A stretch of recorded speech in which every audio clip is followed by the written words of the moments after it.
আজকে করব কাতলা মাছের পাতলা ঝোল।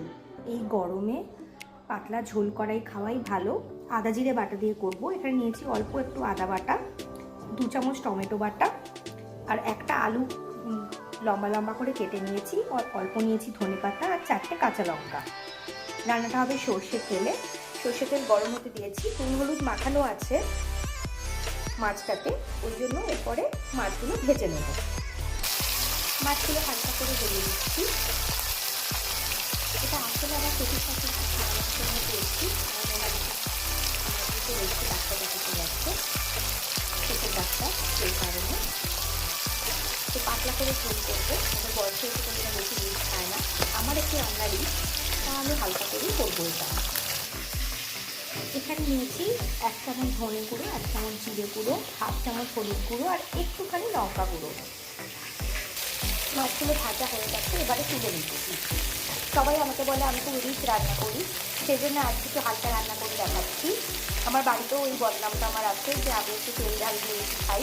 আমি মশলা বেশি ইউজ করি না, কিন্তু তেলটা আমার একটু হাতে বেশি হয়ে যায়।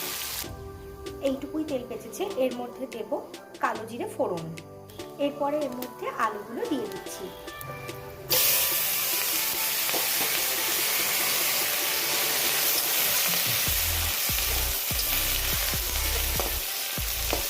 এইটুকু তেলেই আমি রান্নাটা করবো। এর মধ্যে দিলাম অল্প নুন। এরপরে আলুগুলো ভেজে নেবো। আর শুকনো লঙ্কাগুলো কাঁচা লঙ্কাগুলোও দিয়ে দিয়েছি এর মধ্যেই। আমি অন্যদিন শুকনো লঙ্কা ফোড়ন দিই, এই শুকনো লঙ্কাগুলো আলু বলে ফেলছি, কাঁচা লঙ্কা দিয়েছি। এরপরে এদিকে দিয়ে দেবো। এরপরে গুঁড়ো মশলাগুলো দিয়ে দিচ্ছি। এরপরে মাছগুলো দিয়ে একটু কষিয়ে নেব। হালকা করেই করবো যাতে মাছগুলো ভেঙে না যায়। মশলাগুলো জলটাও দিয়ে দিচ্ছি।